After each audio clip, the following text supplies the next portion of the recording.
Thank you. Welcome, council. Welcome, staff, members of the audience, our residents that are here, and the residents watching at home. Welcome to the council meeting Monday, February 13th, 2023. I'd like to ask that everybody stand for the singing of our national anthem, O Canada, please.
Thank you, council. Please remain standing for a moment of silent reflection, please.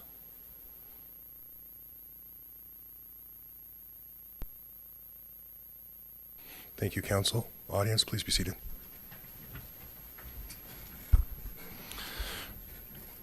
At the town of New Tecumseth, we acknowledge that we are on the treaty lands and traditional territory of the Anishinaabe peoples, specifically the Ojibwa, the Ottawa, Potawatomi peoples, collectively known as the Three Fires Confederacy.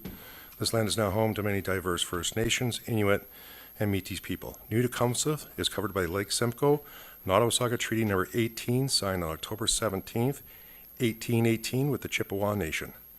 We acknowledge that we are all treaty people and accept our responsibility to honor all our relations and move forward in the spirit of reconciliation and respect. Thank you. I'm going to go to the clerk now for confirmation of the agenda.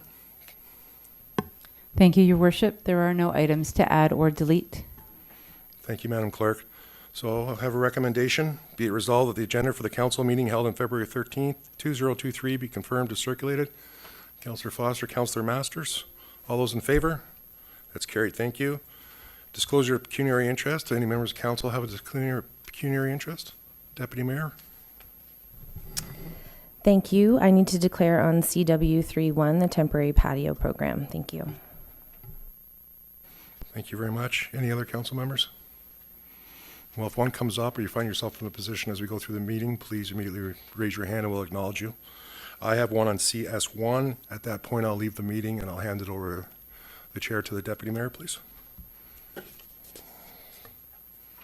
Adoption of council minutes. Be resolved that the minutes of the council meeting dated January 30th, 2023 be adopted as circulated. A mover and a seconder, Councillor Jacks, Councillor Biss. All those in favor? That's carried. Thank you. Determination of items requiring separate discussion. I'll look to the clerk, please. Thank you, Your Worship. Item D1, Martin Kuzma, CEO, Nottawasaga Futures, an introduction on Nottawasaga Futures to Council, as there is a presentation. Item D2, Mary Elizabeth Moore, Alliston Memorial Arena, as there is a deputation. Item D3, Marie Michelle Sorensen, Three Sisters Village, program expansion, as there is a presentation. Item CW31, temporary restaurant patios program, as there's a disclosure of pecuniary interest. And item CS1, verbal report of the clerk, unsolicited request to purchase part of unopened road allowance adjacent to 1 Maple Avenue East, Beaton, as there is a disclosure of pecuniary interest and staff are seeking direction. Thank you. I believe C3, we have a request from Shift in regards for the waiving of fees, and direction will be required. So I could look to maybe a member of council if they'd like to pull that item. So, Deputy Mayor and Councillor Gabrick. Okay, thank you. So, and council members, does anybody have any other items they'd like to pull for discussion, please? I'm not seeing any, so I go back to the clerk, please. Could you please identify all the items that are pulled for discussion? Thank you, Your Worship. D-1, Martin Kuzma, CEO, Nottawasaga Futures Deputation. D-2, Mary Elizabeth Moore, Alliston Memorial Arena Deputation. D-3, Marie Michelle Sorensen, Three Sisters Village Reprogram Expansion Presentation. C-3, the request for coldest night of the year, request for fees waived from Jennifer Pergentile, Executive Director of Shift.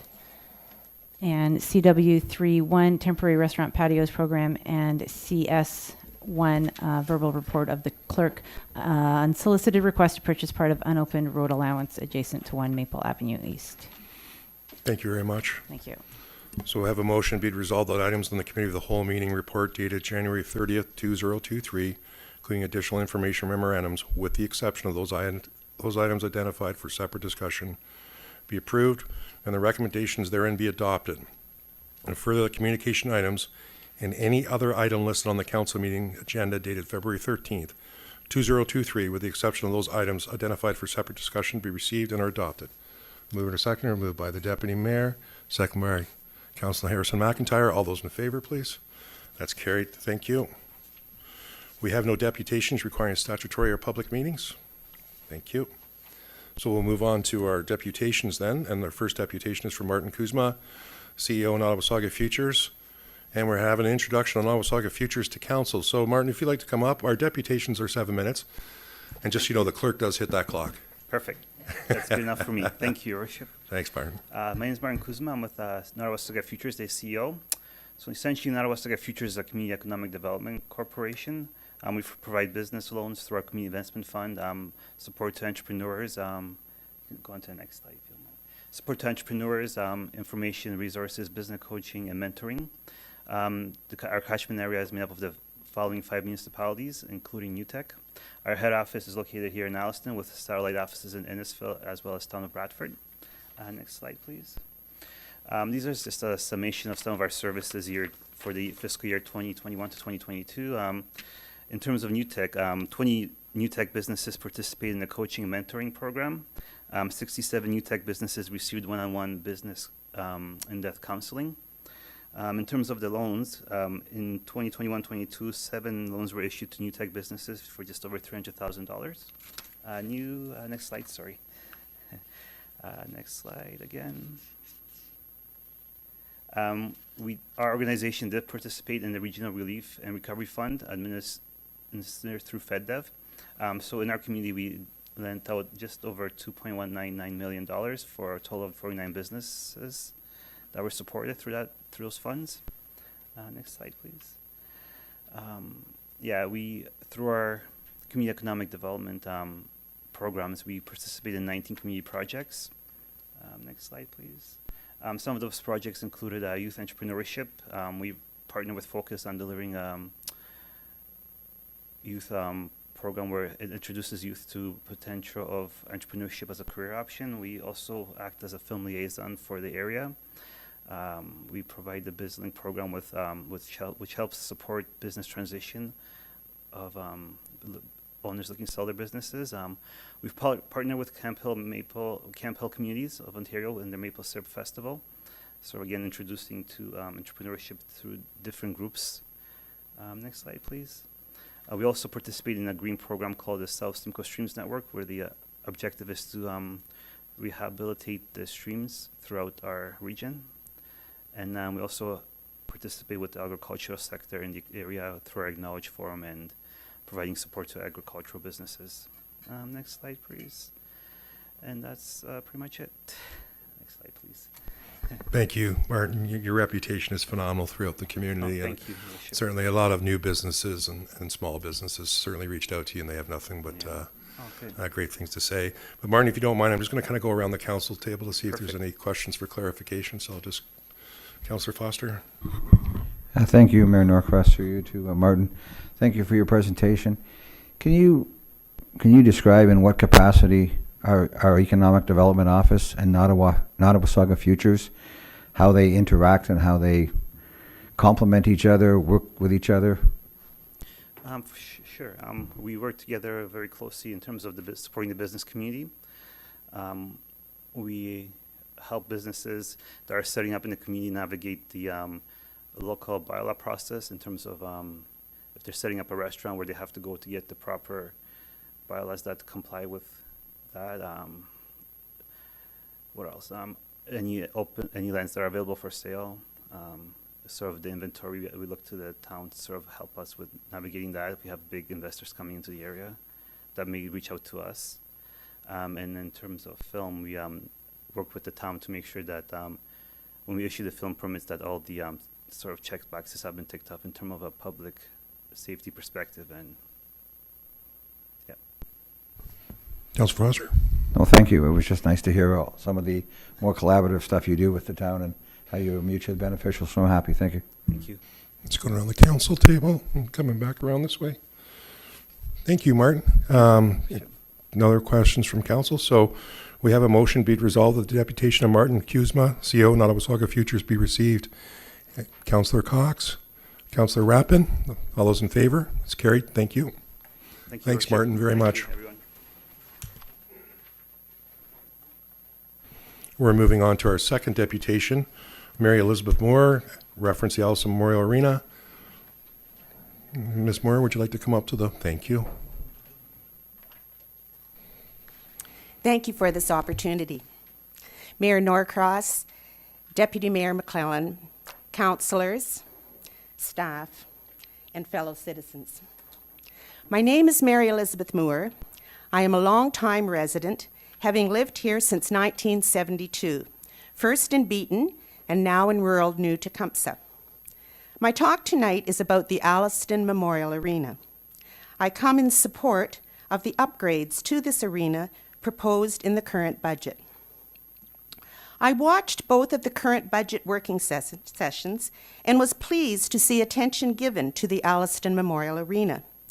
Having attended the youth dances there, the rodeo, and roller derby games, I've seen firsthand its value to the community.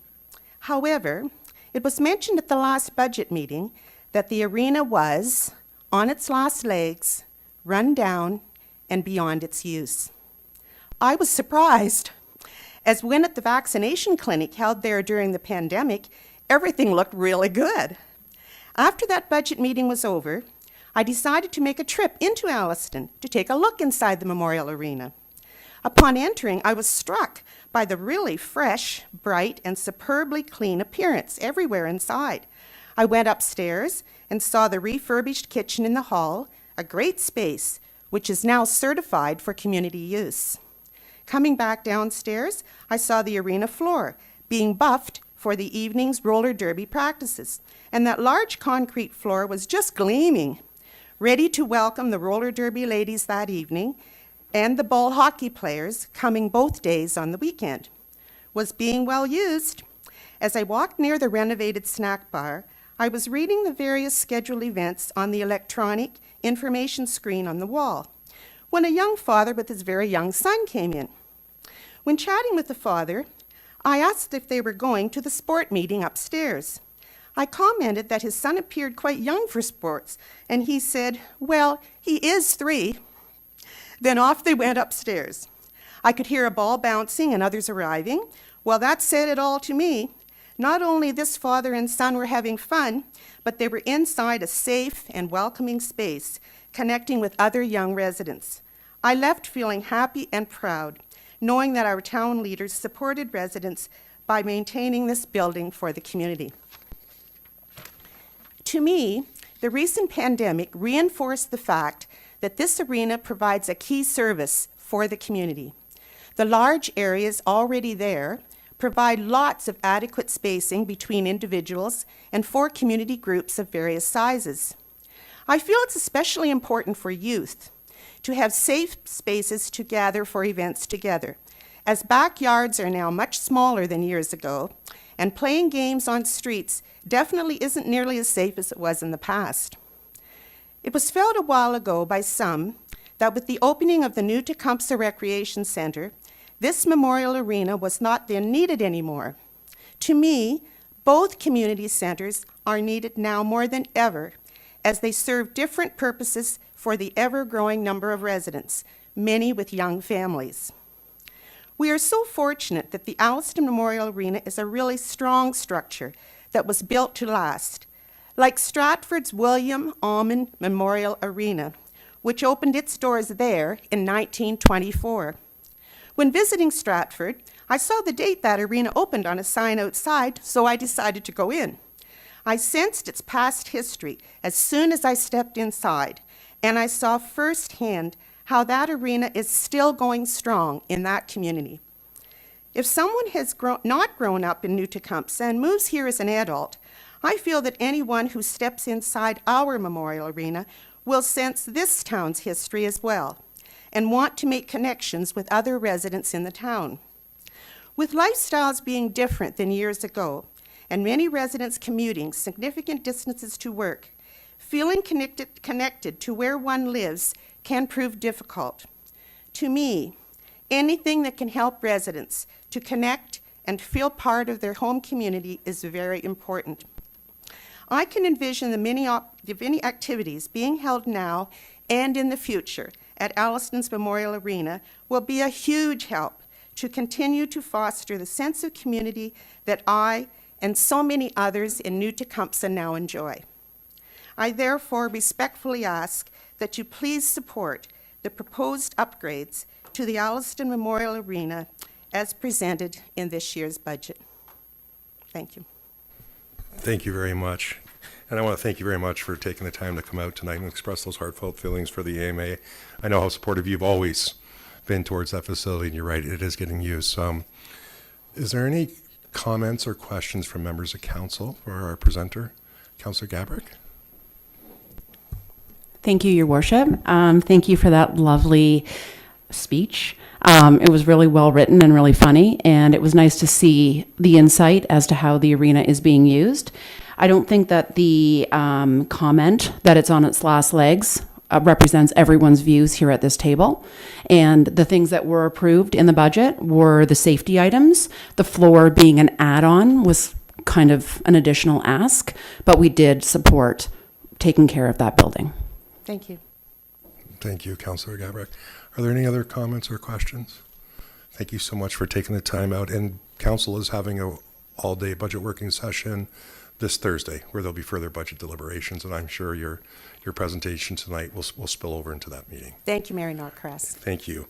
So we have a motion, be it resolved that the deputation of Mary Elizabeth Moore be received. Councillor Cox, Councillor Gabrick, all those in favor? That's carried. Thank you very much. We're going to move on to our third deputation, please. Marie Michelle Sorensen, Three Sisters Village Reference Program Expansion. Hi, if you'd like to come up to the microphone, please. Welcome. Thank you so much. Hi, Mr. Mayor, Richard Norcross, Your Worship. I've never done this before, so I don't know. You're fine.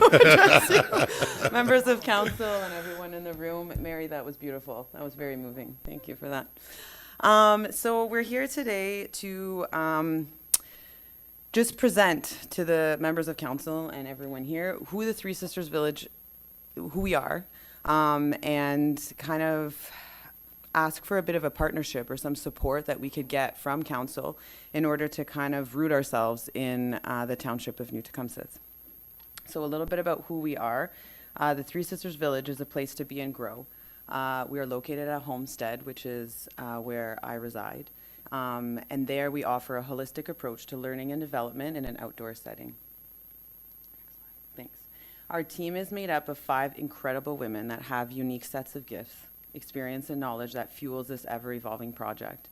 So you can see who those people are. I'm not going to read off every single one, but I wanted you guys to see their faces because they are such a big part of who we are.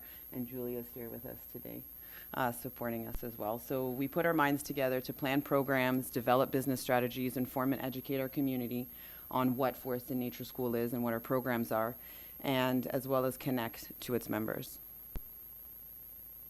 We offer seasonal programs for school-aged children, if you guys are wondering what it is that we do. So we have fall, winter, and spring sessions, which last a couple of weeks. So our fall session lasts 12 weeks. Our winter session is almost done now. We're on week 7, and then spring session starts after March break. Next slide, please. And we are an ever-evolving project. This is the way that the Three Sisters Village is now is not even close to how we envisioned it would be in the beginning. Everything we do is kind of based on feedback that we get from the people that we work with, that the guides, the families, and feedback from kind of our following now that we have social media, and based on the needs of our community. And because of that, next slide, please. We actually developed a Toddler Fridays program. There was a big need for younger children. There was a lot of people reaching out on social media about the younger children. And so we kind of, like I said before, put our minds together and made up this program. So on Fridays, we welcome children aged 2 to 3 years old. And we follow the same kind of schedule, fall, winter, and spring sessions. Next slide, please. That's just a couple extra pictures. I just feel like it's impactful just to kind of see the kind of, to me, it's like a picture sometimes holds like a certain energy, so that's why I put those in there. The saying, it takes a village, it couldn't be more true. I find moving forward in this world, we desire to continue to provide services and solutions that are accessible to all, and this project allows us to learn and grow as individuals, but also as a whole. We're currently running all of our programs at the Homestead, like I said before, at 6600 County Road in Baxter, which is in Essa Township. But we can no longer sustain a large number of participants at this location. That's just kind of a picture of our winter program, and you can see there's a bit of an overflow. We do have 25% of our home that we're able to use according to the bylaws for this, and we've been granted special permission actually from the Essa Township to continue to run our programs as long as our neighbors, we're not, there's no complaints of dust or noise. We had a lot of support from our neighbors because they see the life now at the Homestead, and so yeah, we did present to Essa Township, and like we said, we have a special permission to continue to run as is without any amendments or zoning amendments. So as our community continues to grow, we're seeking a secondary site to build connections to. So the Three Sisters Village is looking for support from the town and members of council to achieve our goals for growth and accessibility. What we would like to offer the community, we run summer camps. We did this last year at the Homestead. So this is a full week program running Monday to Friday from 8:30 to 3:30. So it's a full day. We're offering 4 weeks of camp this year. Last year we did 3 weeks of camp. We have connected with Earl Rowe Provincial Park. We've been in contact with Jillian McDougall, who is the superintendent. And there is possibility for us to run our camps there. So this is kind of something that we've already aligned ourselves, but if there's other opportunities within the town, that would be amazing to kind of look into any opportunity that we would have here in the town of New Tecumseh, other than at Earl Rowe. And really we're planning for the future. So for our fall sessions of 2023, winter sessions of 2024, and spring session of 2024. Because our numbers are growing and we can't sustain those numbers at the Homestead, we would really like that secondary site so that we can accommodate all of these participants and all of the families that want to come. We've had to kind of put a few of the children for the toddler program on like a wait list because we don't have enough space to really have the program that we want to have, and the children have the space that they need at the Homestead. So next slide, please. What we are looking for, and this doesn't have to be, like I said, this is an ever-evolving project, and we love the idea of hearing what members of council or anyone has to say about this, or kind of suggest, I guess. So for our summer camps, we're looking for a site with access to a forested area, a sheltered space, and access to washrooms. So setting up under a pavilion or a sheltered space. We've looked into renting a storage bin just to kind of put all of our camp materials in one safe spot, just so we're not putting everything in the back of our cars back and forth every day. Or if there's a storage space there, I mean, that's wonderful that we could use instead of renting a storage bin. And for our seasonal programs, most particularly, we're looking for a site with access to a forested area. We'd need a shelter with access to water and washrooms and an indoor space. Because as the weather kind of cools off, we are an outdoor program. We spend most of our days outdoors, but like you guys saw, there's inclement weather days, and we need that indoor space for our participants. So for the programs, it would be nice to have that one location where we have access to both, something where we can seek shelter inside. Yeah, and so those are pictures there of like the homestead, and you can see like the one summer camp at the top. Like it's busy, you know. And the kids, they have free range. Even some of them call themselves free range children, with the free range chickens running around. So it's nice, but to have more space would be amazing. So the three sisters, I'm going to end with this. So the three sisters in our name could be a specific person, place, or thing, but most importantly, it's a symbol of reciprocity that reminds us that our unique gifts, when shared with one another, can lift, empower, and sustain an entire village. Thank you very much. I'm just going to go to council, see if there's any questions of the presenter. Councillor Masters. Thank you, Your Worship. Through you to Mrs. Sorensen. First, I'd like to commend you on this initiative. I think it's great to have such a camp in our area. For my own edification, I know these are camps, but is there a theme that you push, or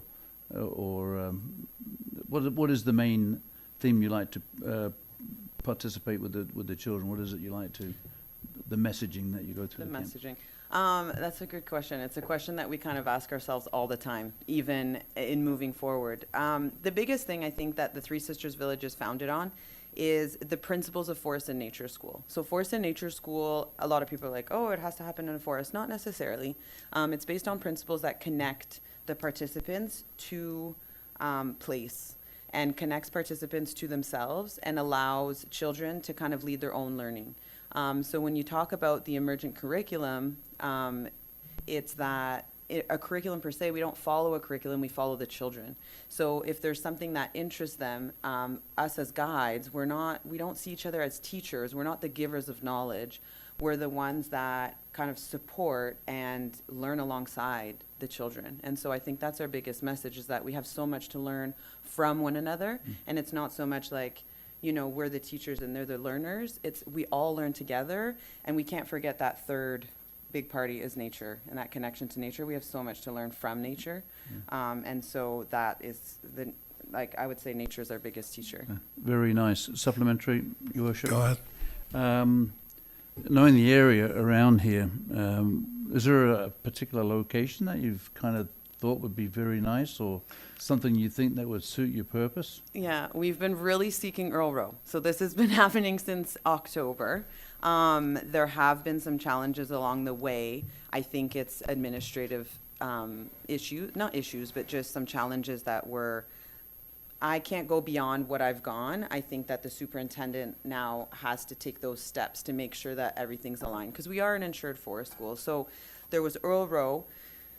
We spend a lot of time at the Rotary Park in town.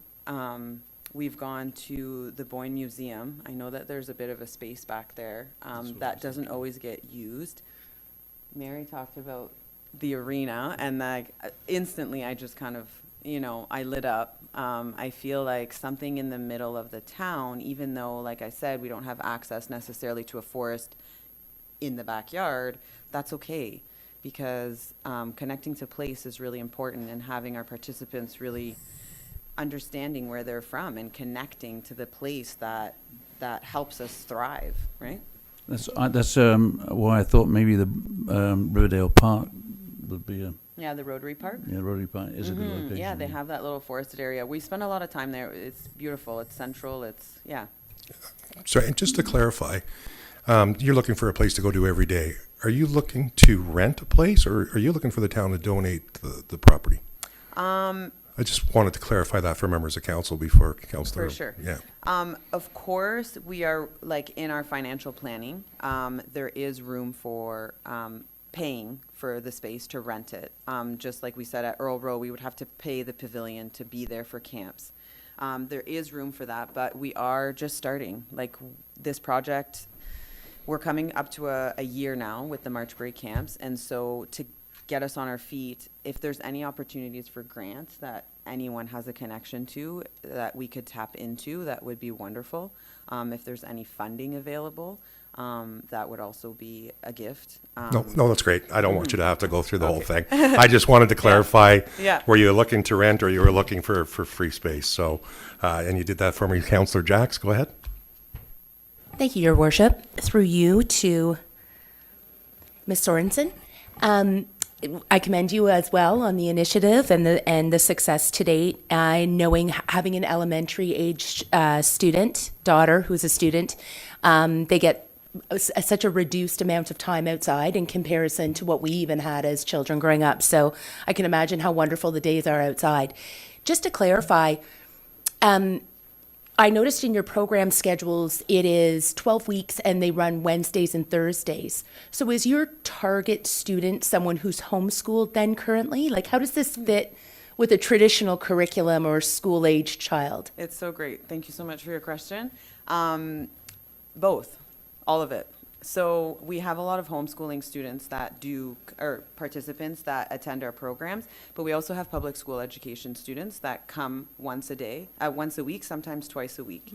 And so we've done a lot of research and digging, and myself having children that go to school.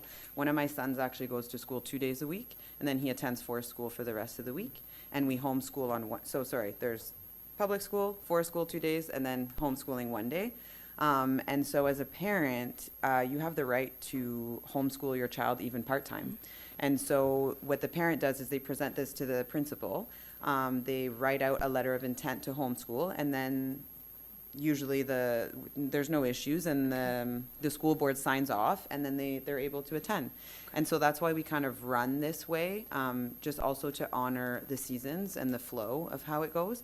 And we have students that return. You know, if the one student goes to public school, they did the fall session, then they come back for winter session and spring session. Okay, Yeah. thank you. Supplementary? Okay.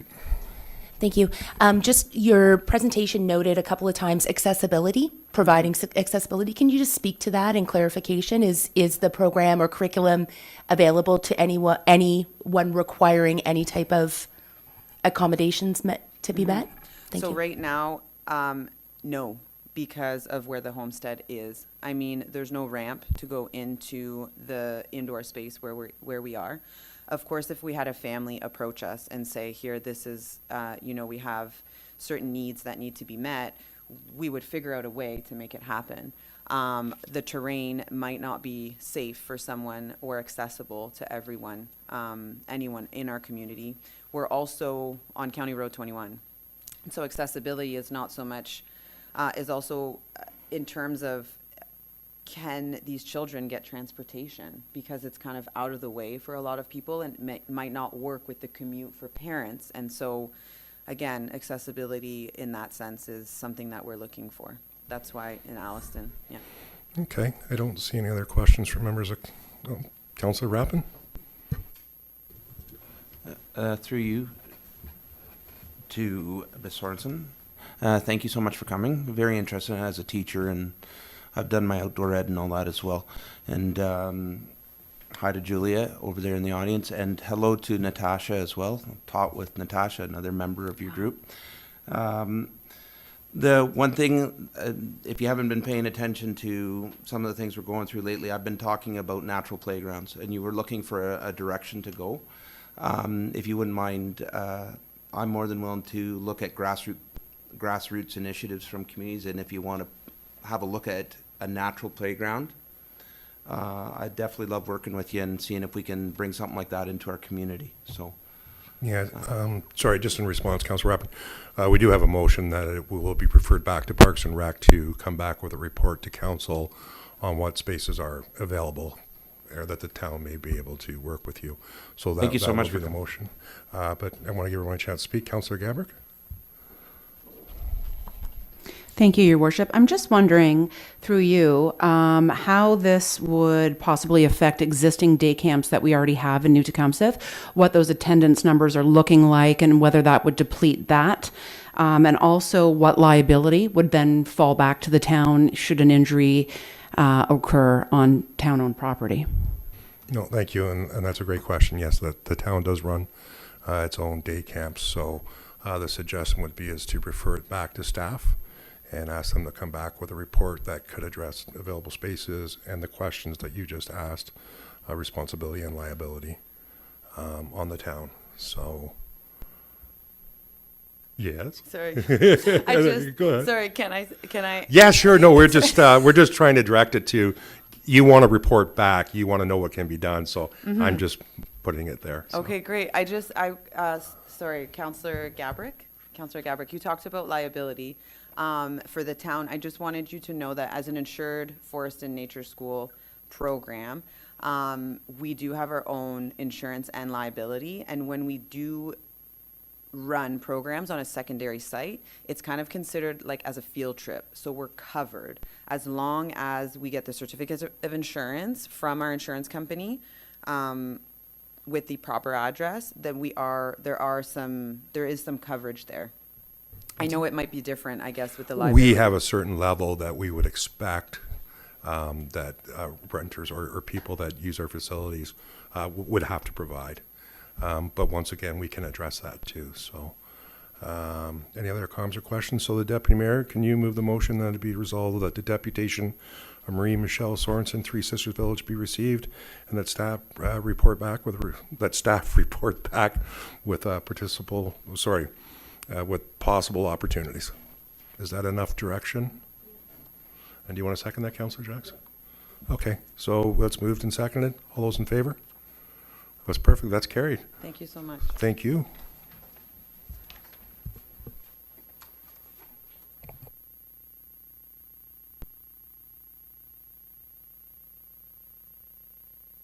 Okay.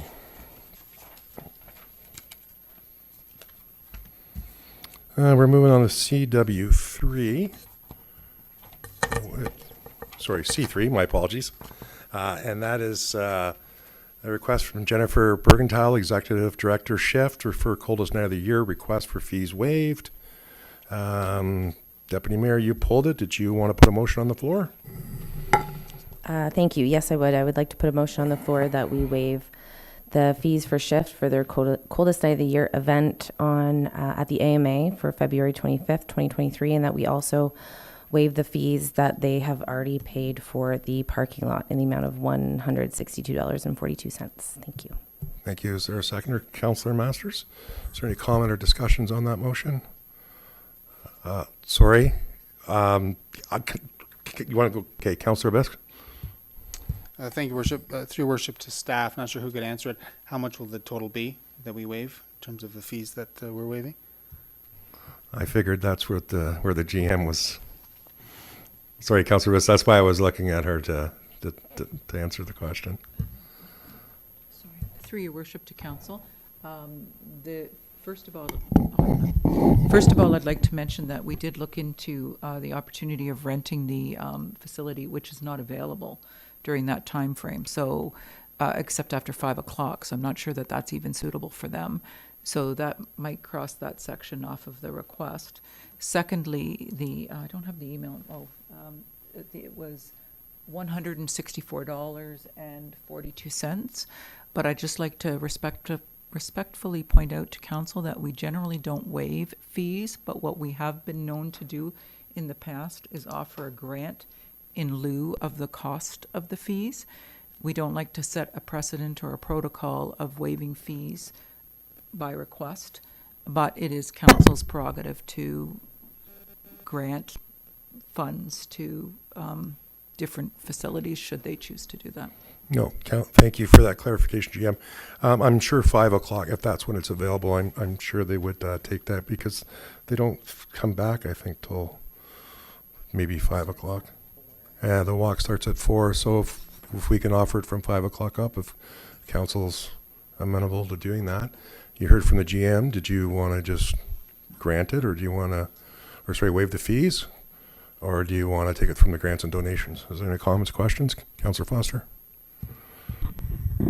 Thank you, Mayor Norcross. I would just ask, in light of what GM Bedford has said, and I think in the interest of fairness to all groups who come and ask, if we follow along that line of taking it from the grant, it precludes us from the next time having to issue something. And if you follow a process that's established, then I think it's fair.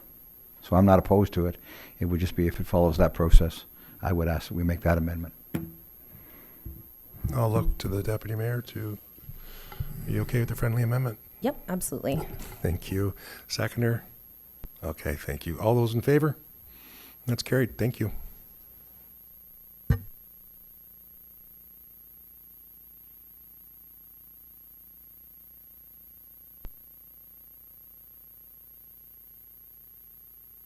So we have CW 3-1. Deputy Mayor has declared a conflict and has turned her back to the table.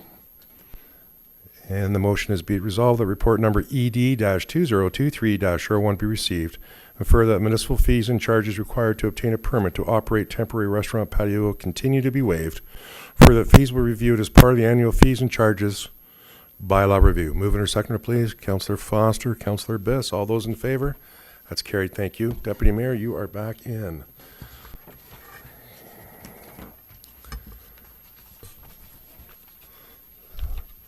So this is where we're going to move to the council closed meeting.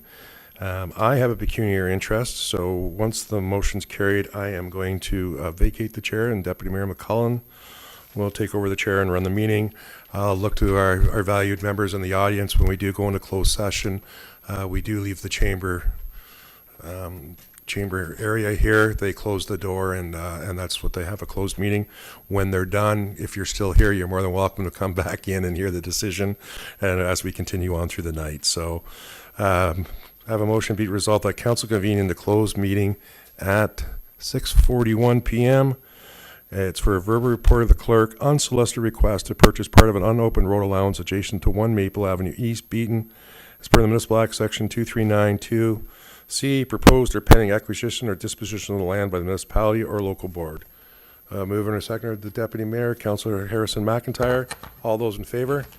Thank you, and I'll excuse myself. Deputy Mayor, you're running the meeting, please.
Thank you.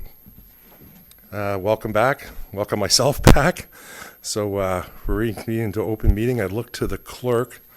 First off, we have a motion that council convene into open meeting at 7:10, following the discussion of item GS1. And Madam Clerk, do you have a verbal report of the clerk?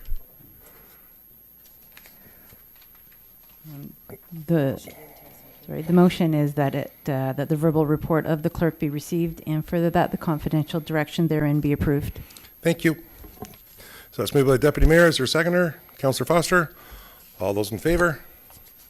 That's carried. Thank you, Council. So we have to do the confirming bylaw, but I'm going to look to the clerk. Did I arbitrarily miss the bylaws? Yes. Okay. Thank you, Deputy Mayor. I appreciate that.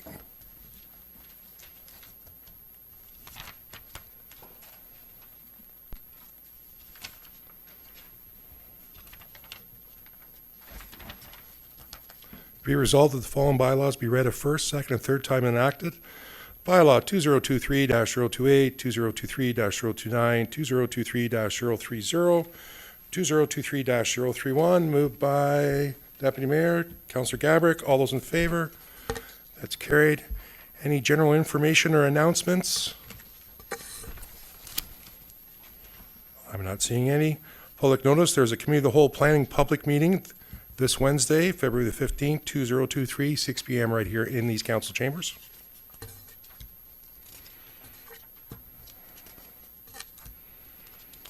It's moved in second, we're out. So we have a confirming bylaw.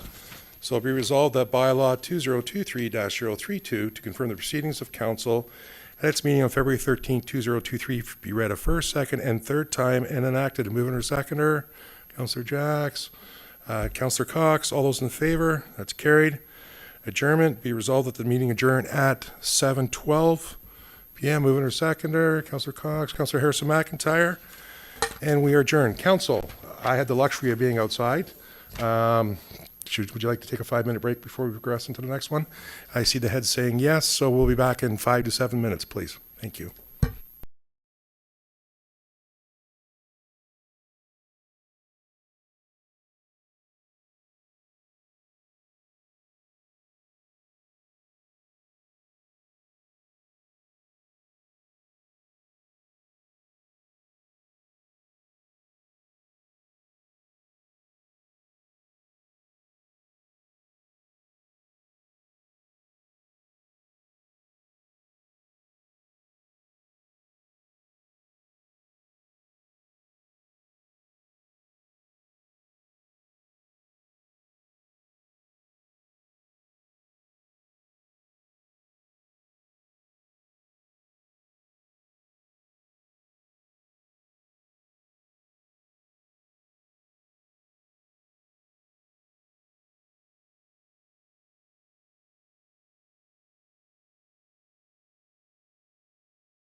Welcome back, council, staff, members of the public.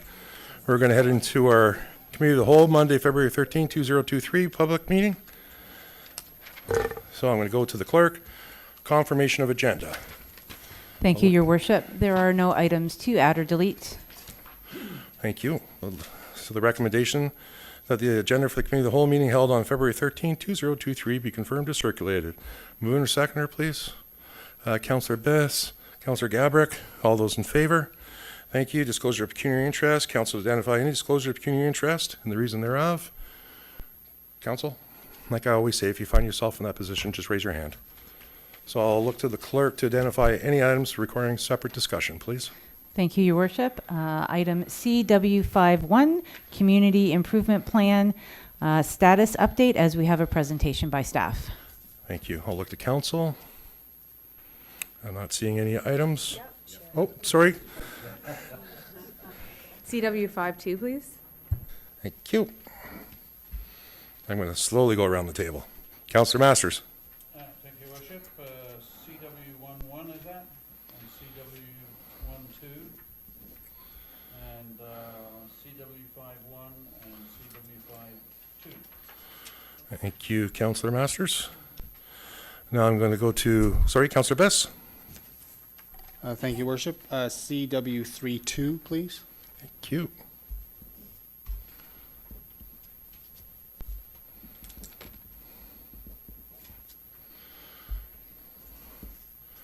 Okay, I'm going to go to members of the public. Oh, sorry, Councillor Foster. CW31. No, absolutely. Thank you. Okay, council. Okay, I'm going to move on from council to members of the public. So I'm just looking out to see if any members of the public have anything to identify. I don't see any, so I'm going to go back to the clerk to summarize all items identified for separate discussion, please. Thank you, Your Worship. Item CW11, Traffic Advisory Committee, written motion from Mayor Norcross. Item CW12, Safety Concerns in Victorian Village, written motion from Councillor Gabrack. Item CW31, Business Milestone Policy. Item CW32, County of Simcoe's Welcome Week. Item CW51, Community Improvement Plan Status Update. And CW52, Urban Design Guidelines Review, Needs Assessment Report, and Project Update. Thank you. Thank you very much. So we have a recommendation that all the items not identified for separate discussion be received, and the recommendations therein be recommended to council for adoption. Do we have a mover and a seconder, please? The Deputy Mayor, Councillor Foster, all those in favor? That's carried. Thank you very much. So we're going to move on to item CW1. That was pulled by Councillor Masters, please. Thank you, Worship. To you, I just want to put my name forward for this committee when it becomes about. Thank you. That's duly noted. Is there any other comments or questions? Councillor Gabrick? Thank you, Your Worship. I would also be interested in that committee. No, that's a perfect mix. Thank you. So we have a recommendation. Does anybody want to move and second it, please? It's whereas traffic advisory committees provide a community perspective on road safety issues, and whereas traffic advisory committees promote awareness and education regarding road safety for all methods of transportation, including cyclists, pedestrian and motor vehicle drivers. Now therefore it be resolved that staff be directed to investigate the implementation of a traffic advisory and or road safety committee in the town of New Tecumseh. Just before I call a vote, this has been done up in Essa Township, and I was speaking with the mayor up there, and they said it's very, very effective. It gives them an opportunity to streamline complaints right across the municipalities, gives them a chance to put in efficient town-wide policies right across the municipality. So, Councillor Gabrick, I knew you wanted to move that, and the Deputy Mayor, you wanted to second that. All those in favor? That's carried. Thank you, Council. Moving on to item 2, it was pulled by Councillor Masters, but it is Councillor Gabrick's request. So, Councillor Gabrick, do you want to go first or last? Because it's your motion. You have the last. You have the last word. I'll go last. Thank you. So I'll go to, sorry, Councillor Masters. It's it will be Councillor Gabrick will have the last word. So I'll go to you, Councillor Masters. Okay, thank you, Your Worship. What I would like to do is I have an initiative on for the budget meeting on traffic calming, including cameras, and I would like to include this initiative under that particular segment if I can, or at least the intent of it. Okay, yeah, so I think I understand what you're saying, Councillor Masters, and it's really good points. I think they may come under the Traffic Advisory Committee, is where I kind of see that. But anyhow, so did you want to speak, Deputy Mayor? Then you're last, Councillor. Thank you. I just wanted to say I'd like to see this motion go through as is. Thank you. Thank you. And then I looked at Councillor Foster. Thank you, Deputy Mayor Norcross. Mayor Norcross, my apologies. In speaking with Councillor Gabrick today, I applaud these motions, and I think they're excellent. There's some policies in here, currently, for example, speed bumps or speed humps are not, we have a pilot program, and they don't make up the current policy. And I think a lot of these issues are definitely in wards 1, 2, and 3, 4, and I think you could take it out to the broader context of the entire municipality. So I would look to my esteemed colleague that she might consider a friendly amendment that the request that speed bumps be looked at in a larger fashion as compared to just on these particular roads, Holt Avenue, Walker Boulevard, or 8th Avenue, to include the broader municipality. Okay. If she was amenable to that. Thank you. Any other councillors? So I'll go to Councillor Harrison McIntyre. Councillor Gabrick, you have the last. Thank you, Your Worship, through you. We do have a traffic calming program policy. Thank you, that's the word. I'd like to just refer this to our staff member here to speak to how this fits in with the policy. Is there staff that would like to answer the question from the councillor? I think I'd look at Director Vatry. Thank you, Director. Through your worship to Councillor Harrison McIntyre, the town does currently have a traffic calming policy which includes various types of traffic calming, including speed bumps on a temporary basis. There is a process outlined in that policy of how the public or even the town would go through soliciting input from the residents to ensure that this is something that they want, and then depending on what the outcome of there is, we would report back to council as part of that, and then we would council would make a decision on based on what needs of the resident and also the data that we've collected to support the installation of any particular type of traffic calming on a street. Okay, so yep. So yeah, I similar to other, what has been brought forward. I've had many residents approach about all sorts of areas and the need for traffic calming. So what my experience is that staff does they record the speed that's traveled and then they come back to us with that information, and then that helps to inform the decision that we make rather than having it be something that councillors bring forward and it's done on that kind of basis. I would rather that we follow our policy and investigate it, and rather than just going ahead and putting things in place without all the information. So that would be my recommendation to council, is that we follow our existing policy. Yeah, and I think that addresses that. The way I read the recommendation is now, therefore, it be resolved that staff be directed to bring a report back to council to address the traffic calming measures as set out below. So I think that would be part of the process. Two are very site-specific, particularly the stop sign and the hidden driveway. But we could certainly get the report back on number 3, Councillor Harrison McIntyre, like you were suggesting. But I will... that's my thought process, but I'd go to Councillor Gabrick. It's your motion, please. Thank you, Your Worship. Yes, that's exactly how the motion reads. So 2 of them are very specific with the installation of stop signs and the caution hidden driveways, as the driveways on Holt literally abut King Street. So if a car is coming south on King and turning into Victorian Village, that person coming out of their driveway has no chance. You know, there's going to be a problem.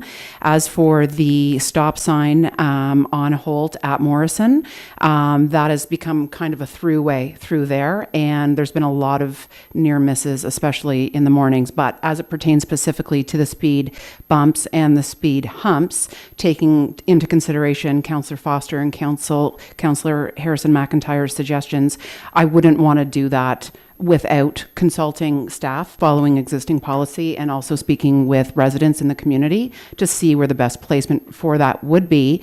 And then to add to that, a friendly amendment to the motion to also include Councillor Foster's suggestion of having that looked at in other areas where needed.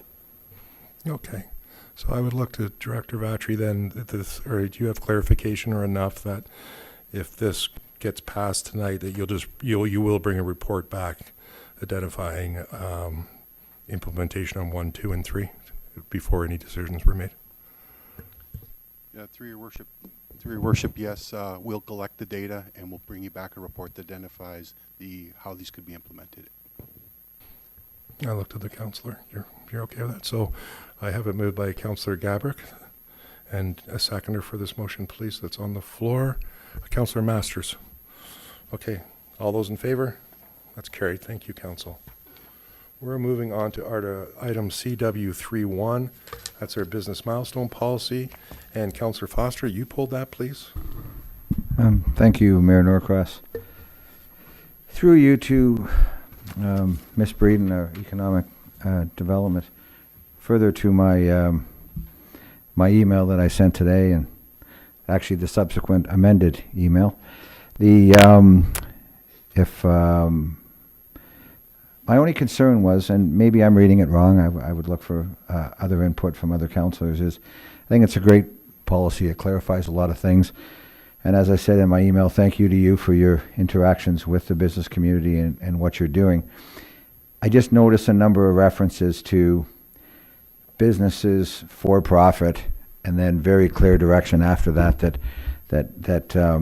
town staff can't be involved in an official capacity. So, and I'll reference a couple. Procedure 4.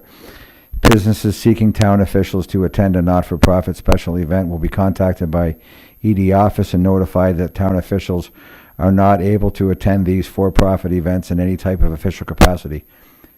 I get that and agree with that, but I would suggest, for example, in that case, but that as councillors we should be encouraged to attend businesses. So I think what I'm looking for is equal time be given to what can't be done, what should be done, and what's expected us to be done as councillors. Because if I read that policy as a layperson, I would say, so town officials can't come to for-profit events. Not so sure. It's just the sound and the perception, if I could. And then in 17, it says the same thing. It refers to, and will not be able to use their position to represent the town in any official capacity. I have faith that members around this council table will not go and stand outside with a banner on promoting that the town of New Tecumseh suggests that you buy this particular product from this business. But we also all need to be there to support the businesses. And as a councillor, it is an official capacity, but there are certain rules to follow. So if I'm not going to make any particular motions tonight, because this is going to come back in 2 weeks. So I would ask if I've made myself, if my thoughts are the thoughts of council, then I would ask that direction be given, or put a motion that direction be given to amend a couple of sections that relate to official capacity and our responsibilities as councillor and deputy mayor and mayor. So I'll put that motion out there for consideration. Thank you, Councillor Masters. Will second that. I'm just looking at Ms. Breeden. Did you've got the scope that's being requested when it comes back to council for ratification? Through your worship.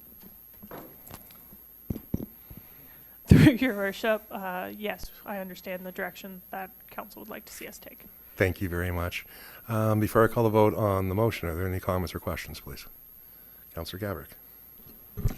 Thank you. Yes, I'm just concerned that if we passed the business milestone policy without further discussion as requested, that we could find ourselves in a situation where we are violating some part of the ethics code. And as elected officials who were elected by residents in the community and being invited to attend things by residents in the community, that it might just sends the wrong message if we have to big brother it, whether we can go or not. No, understand. So,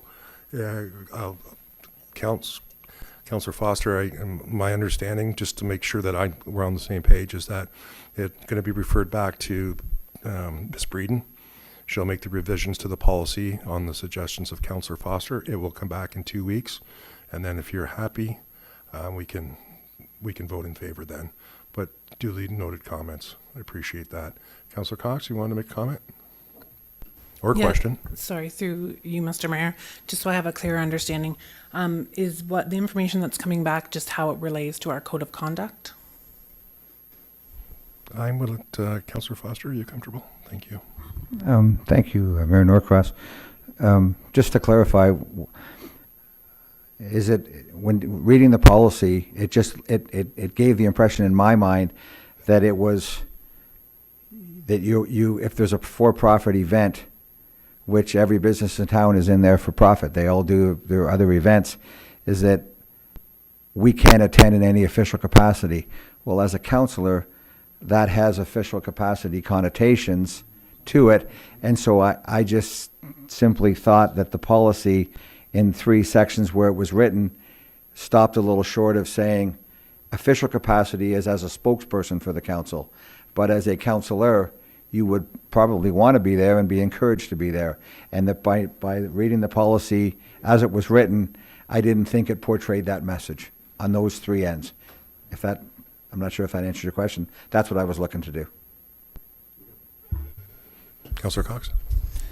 Yeah, so I think that if the policy comes back and it shows how it would align or negate from our code of conduct, would probably be a good step in the right direction. And I see Ms. Breeden taking notes there, so we'll go from there. So, sorry, Councillor Cox? And sorry, supplementary, I do see that town staff is recognized in the first part of the report too. Does town staff have their own code of conduct they would have to be following during any respective event? I'd go to the CAO, please. Through you, Mayor Norcross, to Councillor Cox, yes, all town employees follow the employee code of conduct, yes. Go ahead. Sorry, supplementary, Mr. Mayor. If we can maybe get that written into the policy too, just I know in point 18 it refers to town council following their code of conduct. Maybe if the respective code of conduct of town employees be followed at such events was added in there, that might be good.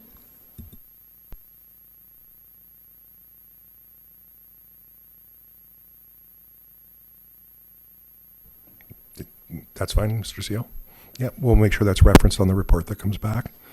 Okay, Mrs. Breeden? I'm sorry, I'm just going to go around the horseshoe. Deputy Mayor, you were next, then Councillor Masters. Thank you. When I read this, it was point 4 that stood out for me, because the way I initially read it was that we're not allowed to go to for-profit events. We are. But the way I see this policy rolling out is that we're not going to get an official invite through our economic development. So it almost just needs a little bit of rewording, because I'll tell you, we are in official capacity wherever we go. We are always councillors, we're always the mayor, we're like in the grocery store, in Walmart, it doesn't matter. But after I read it and I talked about it, we're not going to get an official email invite through the town's economic development. So if maybe it can sort of speak through that, because sometimes we get emails, or emails inviting us places, one-on-one or whatnot, and I think it just means that it's not going to be sanctioned through the economic development office. So if we can just clarify that, I think that would make a big difference. Thank you. Do you have that clarification? Thank you, Ms. Breeden. Sorry, Councillor Masters. Thank you, Your Worship. Through you to the staff.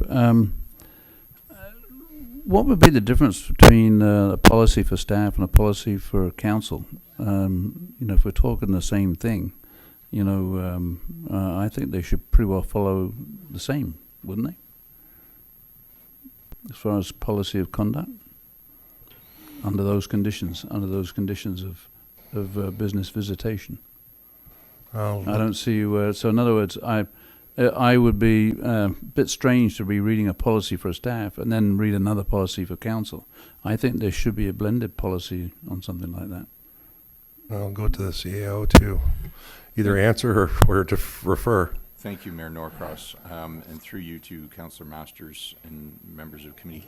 I don't believe, and please correct me if I'm wrong, Councillor Cox, I don't believe you were speaking to two different policies with respect to attending events, but just referencing the employee code of conduct, that if employees were to attend these events, which they don't normally, but if they were, then they would adhere to their own code of conduct as well. So it wouldn't be two separate policies here, just referencing both policies. Yeah, and that answers your question, Councillor Cox. Yes, the only reason I referenced it, because in the scope of the agenda item, it says the policy applies to the mayor, deputy mayor, members of council, and all town employees that may attend a milestone event in any type of official capacity. Okay. CAO? Thank you, Mayor Norcross. Just to clarify things, because as I'm reading the policy, there's a difference between for-profit businesses and for-profit special events. So I would ask council just to keep that in mind, because your comments with respect to businesses, well, of course, businesses are for-profit, but that doesn't necessarily, that's not the same as a for-profit special event. They are very different things. Okay, so we'll get that outlined when more references come back. Okay, is there any other comments or questions in regards? Okay, I'm not seeing any, so business milestone policy that was called by you, Councillor Foster, would you move that? Thank you. Is there a seconder for that? Councillor Cox? Okay, all those in favor? And that's carried. Thank you. We're going to go on to CW3-2, which is County of Simcoe's Welcome Week, and that was called by Councillor Bess. Thank you, Worship. Through your Worship, I believe this would go to the CAO. Ms. Breeden, I'm happy to see that the County of Simcoe's Local Immigration Partnership and Ethnic Mosaic Alliance have received an Immigration, Refugee, Citizenship Canada grant that allows them to host a week of welcome for Canadian newcomers in the county.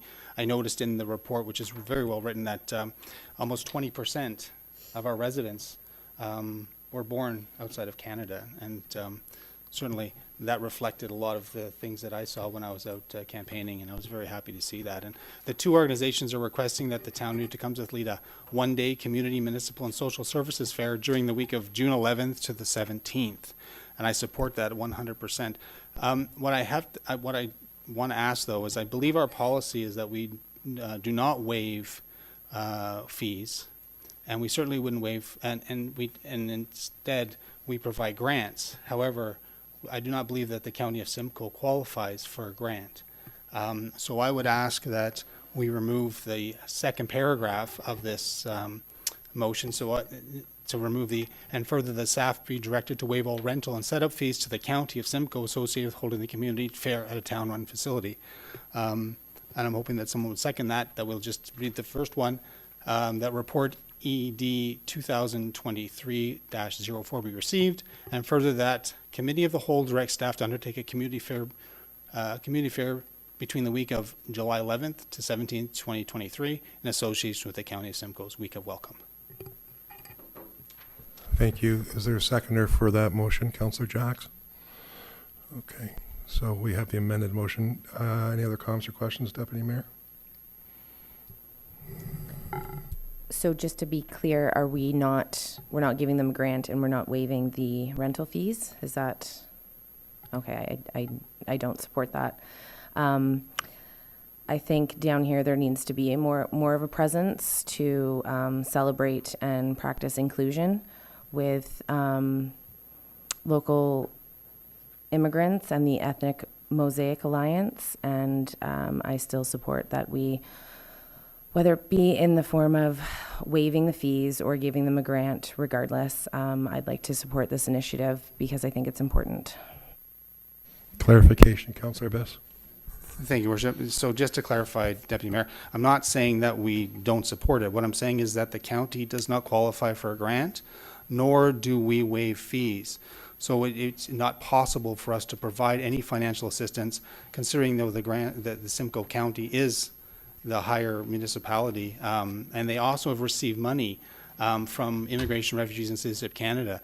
So they've received a grant, and we're not even in a position to waive fees nor give another grant to the County of Simcoe. So I support this 100%. I think we should do this and make sure that we set aside the right the right town staff energy and support and accommodate everything that needs to be done here. But I don't think we even have an opportunity or even the ability to provide a grant to the county. Maybe I can direct this to the General Manager Bedford. Well, I'll to comment. take it. I'll go to the CAO. I think that's appropriate. Thank you. Thank you, Mayor Norcross. Through members of council, certainly with an understanding that we generally don't waive fees, and Councillor Biss is absolutely correct, the county would not qualify for a grant. Our thought with requesting this of council is that there's only one taxpayer. And that was our thought, that, you know, whether we pay for it, the town of New Tecumseth or the county of Simcoe, at the end of the day, it's really not making much of a difference when we look at who's paying the rental fee. So that was our thought process through it, but obviously we will certainly follow council's direction with respect to the position council wishes to take. Councillor Biss? Thank you, Worship. Through Worship to the CAO. So my question is then, what funding source could we use? I absolutely support this. If it's something that we have to do in the town of New Tecumseth, what funding source could we use to accommodate and make sure this happens the week of the 11th to the 17th of June? I could probably go to the GM on that, or go ahead.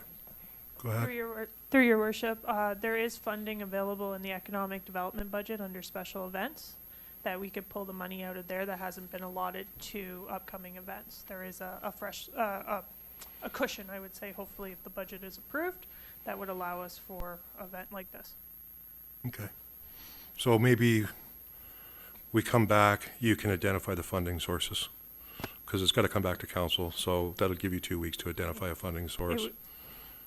Through your worship, it would be coming out of the, we could use the emergency fund for the mayor's business address. Nice. Which was $1,500. I'm just not sure if you're joking me or not. I'm not. Just kidding. Just kidding. It's nice to see that they were. Yeah, we'll just have that in the report that come back what the funding is. Councillor Biss, did you have another comment on that?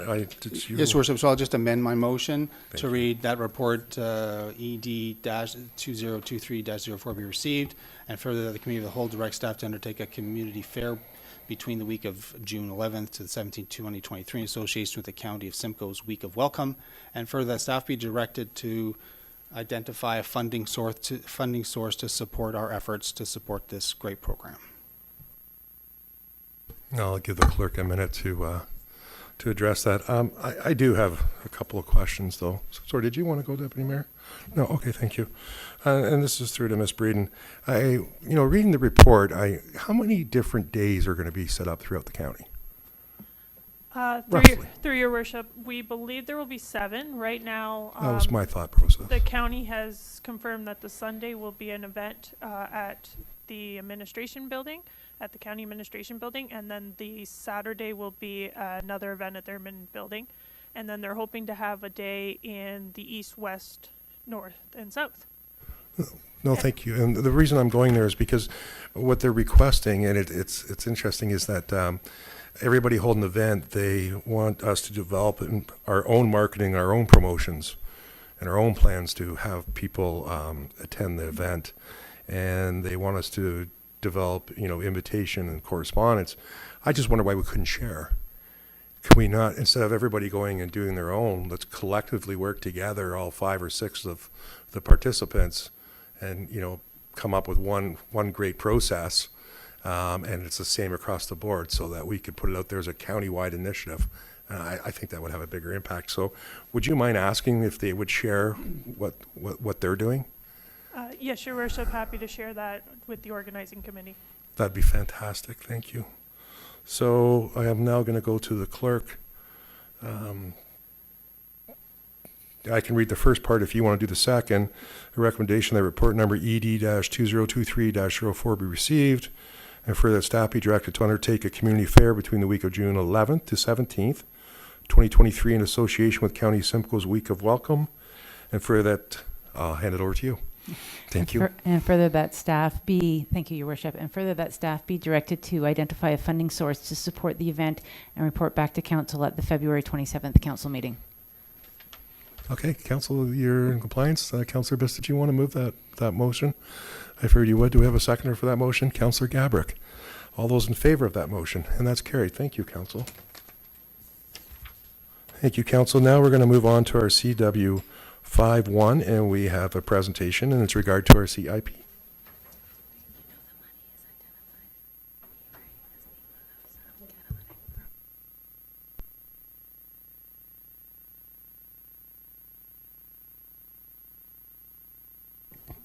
Thank you.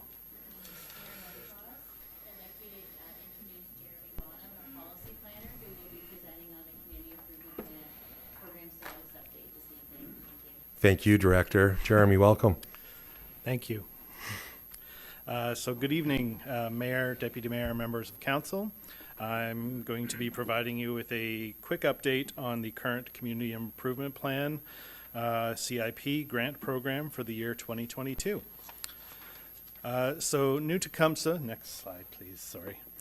New Tecumseh has a history of community improvement plans going back to 2005. The purpose was always a long-term strategy to help revitalize the community and promote investment. From 2006 to 2001, 47 businesses have received grants totaling over $589,000, demonstrating this town's commitment to investment in our communities. Many of these enhancements have included signage, facade improvements, and assistance with upgrades to current building code requirements. Next slide, please. So the updated CIP plan, there we go. The updated CIP plan came into effect January 1st of 2022. It included an expansion of the project area and offered an increased suite of grants. 2022 had a budget of $125,000, and we saw over the course of the year approximately 20 expressions of interest. Out of those expressions of interest, 3 CIP grants were awarded, with 2 still in progress, for a total of 5, including a rental housing tax increment equivalency grant, or a TEAG, which is still in progress. Approximately $7,000 was awarded for 3 signage grants, and another $64,000 awarded for other grants. Thank you. The downtown areas of Alliston, Beaton, and Tottenham have a specific set of grants, which include the facade, building, and property improvement grants, which is for upgrades to building facades, signs, and lighting. There's the Downtown Residential Improvement Grant, which is for development or improvement of residential units in the downtown. The Commercial At-Grade Conversion Grant, to add commercial space where there is none or convert commercial space to another commercial use. There's the Public Art Grant for public murals and art installations. There's the Privately Owned Public Space, or POPS grant, for the revitalization of privately owned public outdoor areas that are perceived to be public spaces. And lastly, while this one doesn't occur in the downtowns, it's the Heritage Grant, and it's assistance with maintenance for properties within the recently approved Beaton Heritage Conservation District. So all of these grants are typically a percentage of the total cost to a maximum cap. And then we move into the tax increment equivalency grants programs. There are 3 of them. The Catalytic Development Grant, or the TEAG, or it is a TEAG, encourages the development and redevelopment of pre-selected properties where there will be a significant increase in social and economic benefits to the community as a result of the proposal. The other 2 grants help to stimulate the construction of purpose-built rental units and for development or redevelopment of employment area properties. The image on this slide is actually an artist's rendering of our first rental Teague, applied for and still in progress on Dunham Drive in Alliston for 47 purpose-built rentals. So, as part of the implementation process for the current CIP, Section 7 allows for the yearly review of the plan. Staff are requesting a review as some items have been identified that require a review and update to continue to support redevelopment into our communities. Expansion of the program area and some minor adjustments to eligibility criteria are main issues identified, along with a review of the catalytic priority sites. Additional items are anticipated as part of the review through engagement with the public and business community. So as mentioned, the catalytic priority sites, which are marked in yellow on this slide, need to be reviewed and if needed, update. The 3 communities each have identified sites. Tottenham has sites at the corner of Queen and Mill Streets. Alliston has sites along Victoria Street from Paris Street to Walnut Street, and Beaton are clustered around Main Street, east and west of Patterson Street.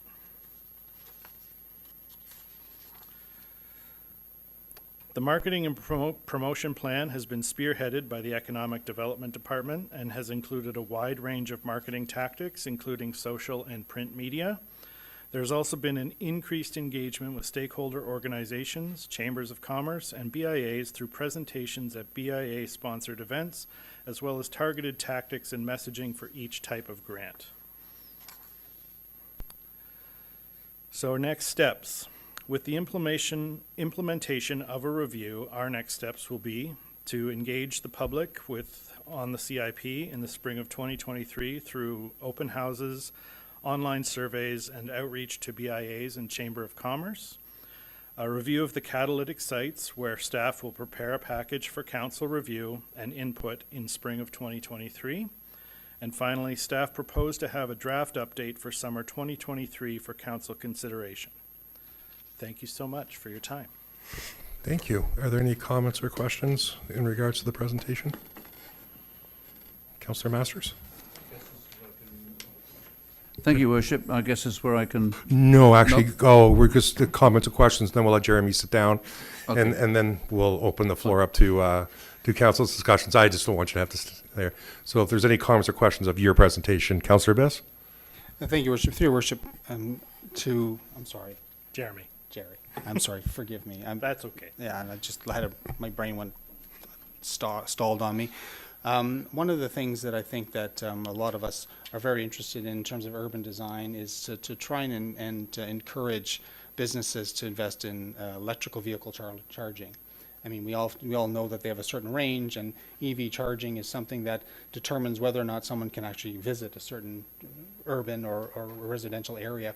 Is there some plan to include EV charging stations in this CIP? Jeremy? I think I'll go to, refer to Director Best, please. Yeah.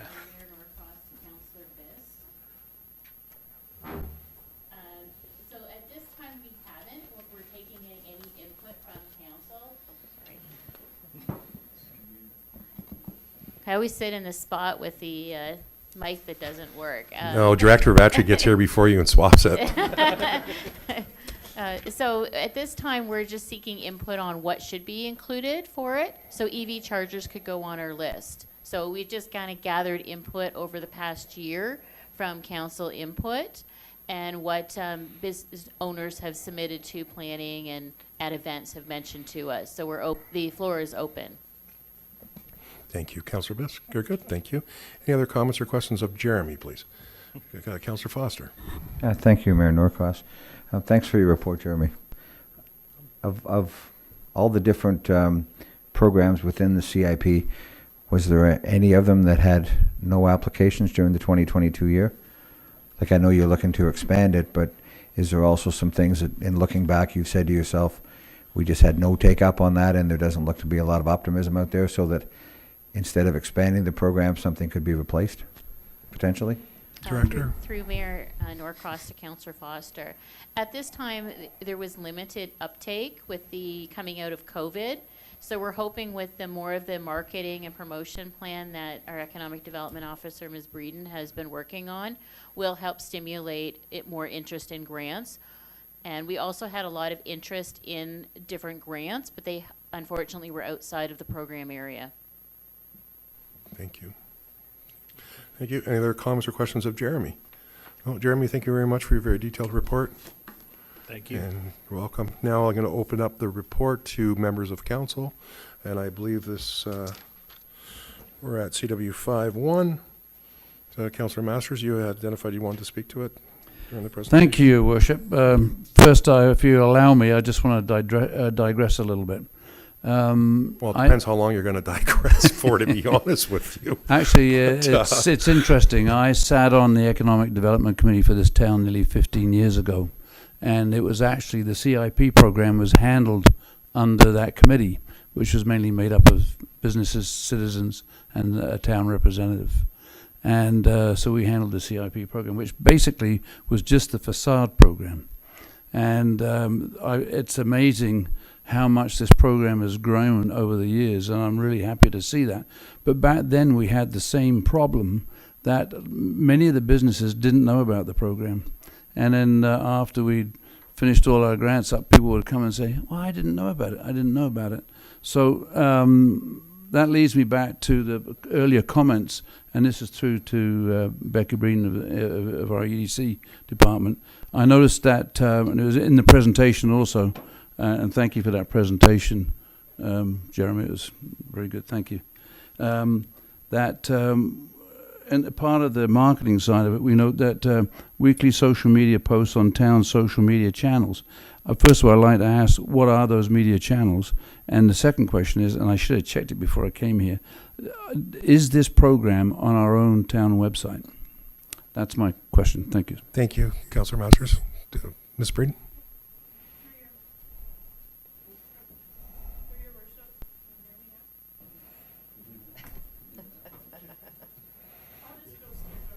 Sure. Okay. Okay, we're on now. Through your worship to Councillor Masters, the social media channels that we are using are Twitter, Instagram, and Facebook. Those are our main channels. And yes, there's a whole page on the town website dedicated to the CIP, and all of the information, the documents, and the application forms are directly on there, and a step-by-step guide of how to apply for the application. That was a good counselor. Good question, Councillor Masters. Thank you for doing that. Any more comments or questions in regards to the report? Councillor Gabrick? Thank you, Your Worship. I am just to speak to what Councillor Biss brought forward about electric stations for charging. I think it's a fabulous idea, especially with range anxiety being such a thing, working in the automotive industry and knowing what's coming for electric vehicles in the future. We know that we need to be prepared and have the infrastructure in place. So as a halfway destination between the Muskokas and the GTA, this is a lovely place to stop, charge up the car, have lunch, buy something, get back in the car, head on up to the cottage. So I just wanted to add that. No, and can I ask you a question? That's interesting. Range anxiety.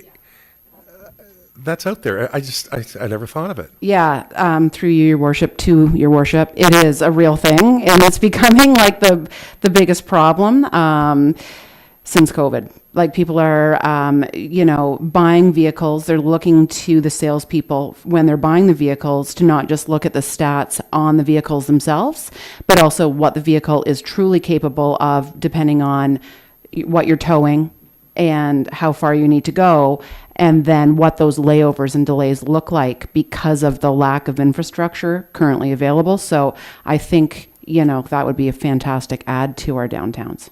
No, thank you for explaining it. You know, right? I take gas stations for granted. Because they're everywhere. You never think about it. So yeah, thank you for sharing that. So we have a recommendation that report number PD 2023-09 be received. And further, that the presentation of Jeremy Bonham be received. Further, council directs staff to review the community improvement program as a whole, in addition to feedback obtained from council, business owners, and of course, members of the public. Do we have a mover and a seconder for that? Deputy Mayor, Councillor Masters, all those in favor, and that's carried. Thank you. We're going to move on to item CW.5, Urban Design Guidelines Review Needs Assessment Report and Project Update. And I believe that was pulled by Councillor Harrison McIntyre, please. Thank you, Your Worship. Excuse me. I'm really excited about this, that we're finally getting to this. As everyone saw, our urban design guidelines haven't been updated since 2002. And so this is long overdue. I mean, the report speaks to some of the problems that our current urban areas have in terms of walkability, in terms of like sizing, spacing. So it couldn't come any sooner. My question is, in the report, it says that the building or landscape style won't be addressed or won't be spoken to, but that there'll be a similar set of principles and specific principles for the different building types. So what I'm wondering is, when we get an application for like a new build, like we had in, an infill housing, and it's how are we going to, in terms of the style, how are we going to deal with that? Because what's happened in the past is, we get an application and it's like in an old neighborhood and it's all siding. And we have to go back and be like, no, we're looking for something of a higher quality build. Is that something that is, it doesn't sound like it's something that's going to be addressed in here, but how is it will it be addressed? Through Mayor Norcross to Councillor Harrison McIntyre. The item won't be addressed to say what materials and things like that. So the principles and the items under compatibility and public realm and character of neighborhood. So it's going to hold those things as high standards that they would have to adhere to. So it's not going to be prescriptive of saying brick only, no siding, has to go with a color palette from Benjamin Moore. Like, it won't go into those details, but there'll be a set of principles and explaining it with examples in the urban design guidelines to help with that. And we are working towards figuring out how to get urban design back into the planning process, since it was removed as part of Bill 23 with site plan. So we're also working with the consultant on that as well, so we can still have a review of urban design to ensure it meets our needs. Thank you. I didn't even think about Bill 23 when I was reading this, but thank you for bringing to my attention that some of this stuff won't even, I think this is a bigger conversation that I like to have with you after. So thank you very much for that answer. We will still have the opportunity as council, though, when an application comes forward, to speak to that? Or again, is that something that with Bill 23, those applications we won't have an opportunity to speak to the quality of build? Director? As I mentioned, we're trying to work on a way to work around Bill 23 to give council that ability and staff to review it as well. Thank you. And so Councillor Foster, then Councillor Masters. Thank you, Mayor Norcross. Through you to Director Best. I think we're all familiar with Niagara on the Lake, maybe Huntsville or Gravenhurst, and everything that gets built in those places. I'm not sure of what goes on behind the scenes or the fight that happens at council, but what do they do in their urban design guidelines that, whether it's a fast food restaurant, whether it's a winery, whether it's anything that goes up, just conforms to that overall look of the municipality? Is there maybe what do they do that other municipalities don't do that give them that ability to create a look and then enforce that look through site plan applications? Director? I can't speak to the exact intricacies of some of the other municipalities have put in very prescriptive urban design guidelines. Some of them exercise through heritage conservation districts and that permit process. I gotta go ahead and. So we're looking at, with our urban design guidelines, of having Who these does? principles. And I encourage council, if they want to have those conversations with our consultants, to come out to our public information session that will be coming up on February 23rd. I know at the last public information session, various councillors did show up and have some of those conversations, and that really helps to inform of where we're going to get to, because we're going to be coming down from kind of high level into what things are going to look like in a very short period of time. Okay, thank you. Councillor Masters, then Deputy Mayor. Thank you, Worship. My question is, first of all, this is one of the best reports I've read on needs assessment. I've read a few over the years through the town, and this one is pretty in depth.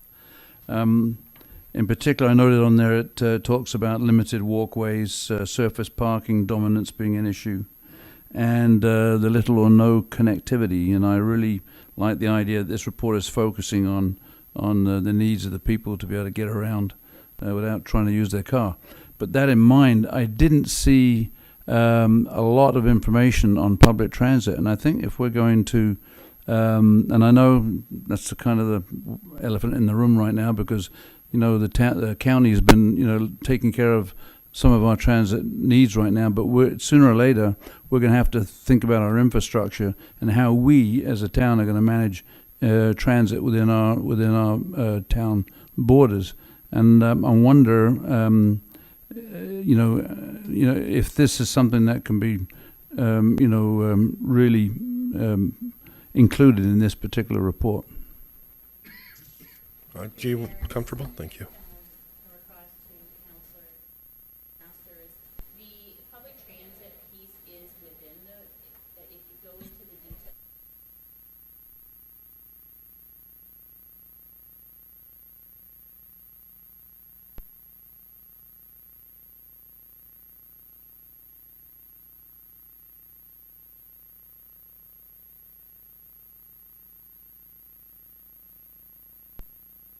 And then always encompassing that we know that transit's coming down.